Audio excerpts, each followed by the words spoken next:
Hey there everyone, it's JC. Welcome back to my channel. Today I've got a quick tip on using your hinge type stamp positioning tool for a watercolor card. To help illustrate this tip, I'm using the June 2020 Paint a Flower Daffodil and my favorite watercolor paper. This one is from Altenew and it's the 9x12 watercolor paper pad. I pre-cut them into fourths and keep them in a stamp storage pouch for future watercolor projects. I'll also be using the 36 watercolor pan set from Altenew with these silver brush watercolor brushes.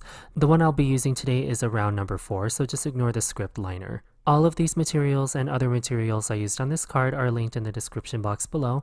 While you're there, make sure you subscribe to my channel and like this video for more paper crafting tutorials.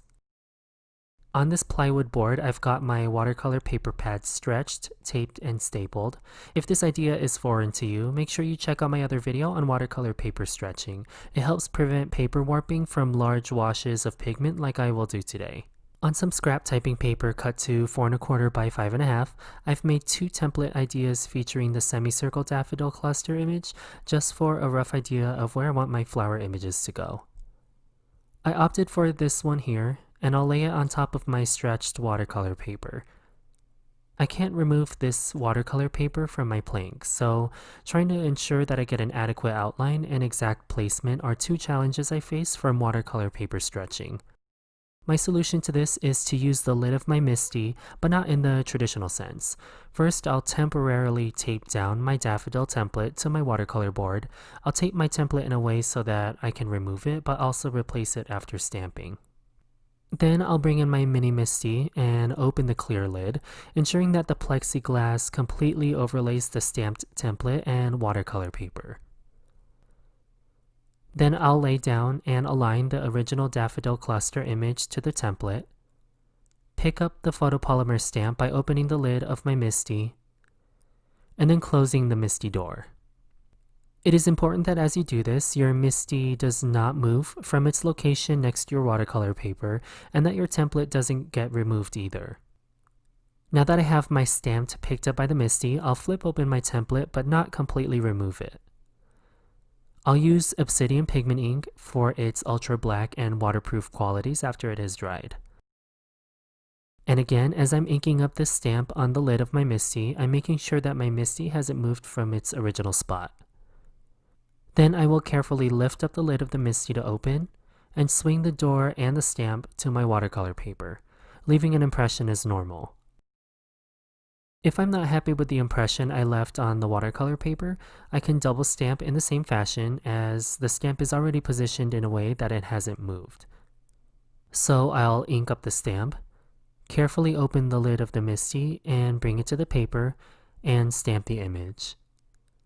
Since I can't rotate the stapled watercolor paper, I'll use the template again to align the daffodil image. I'll swing the template back over my watercolor paper. The alignment should be exact since the template hasn't moved. I'll align the stamp to the template and pick up the stamp with the engraved side of the MISTI lid.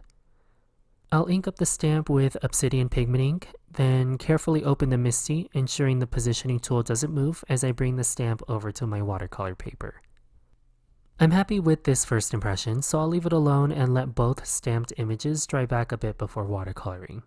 I've brought in the 36 watercolor pan set, and for today's floral coloring, I'll be exclusively using Moonrock watercolor to paint all the petals and leaves of the daffodil and embellishment flowers. Painting in one color is a great way to practice color value or color saturation if you're using a different hue. Since I'm painting in grayscale, I get the added practice in making sure my flowers remain bright and my leaves mute back a little bit. The flower coloring portion took about 40 minutes, and it went much faster than my other paint a flower videos since I'm not doing no outline coloring. Then I'll do a complete wash over the white space surrounding the daffodils. I used cotton candy in the same 36 watercolor pan set, but the great thing about this card is you can adapt the background to suit your recipients. I got the inspiration for this color palette from Wallpaper, just like my Paint a Flower anemone video. I won't color any of the berry-like clusters or anthers of the flowers. I'll catch up to you on that portion of the coloring.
So, using gold pearl watercolor from the 14 metallic watercolor pan set, I'll create little gold dots in the berry clusters and the anthers of the daffodil flowers.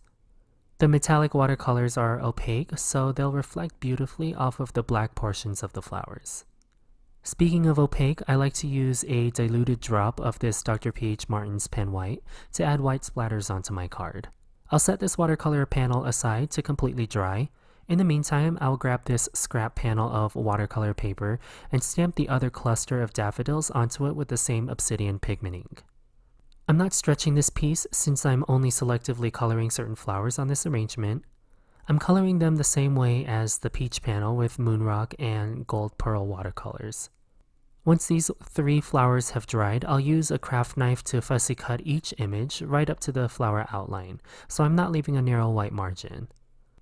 To clean up the edges, however, I used jet black watercolor brush marker for a clean and seamless look to these flowers, especially since watercolor paper is thick and shows the white border. To add the sentiment to this card, I'll white heat emboss the Brighter Days sentiment onto some coordinating gold mirror cardstock. A tip to heat emboss on gold mirror cardstock is to use quite a lot of your anti-static powder before applying your embossing ink. I find that mirror cardstock heats up really quickly once the heat tool is applied, so it is especially important to keep the heat tool moving when heating the cardstock from the back. I fussy cut the sentiment from the mirror cardstock, leaving a substantial and even margin all the way around.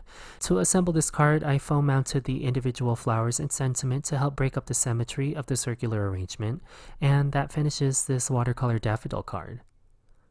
I hope you all enjoyed this tutorial and coloring video featuring the Altenew Paint a Flower Daffodil. Let me know what you think of this card in the comments below. I always appreciate your kindness. While you're down there, you'll find the materials I used for this card in the description box. If you're new here, please don't forget to subscribe and like this video for more card making videos. Thank you all so much for watching, and have the best day.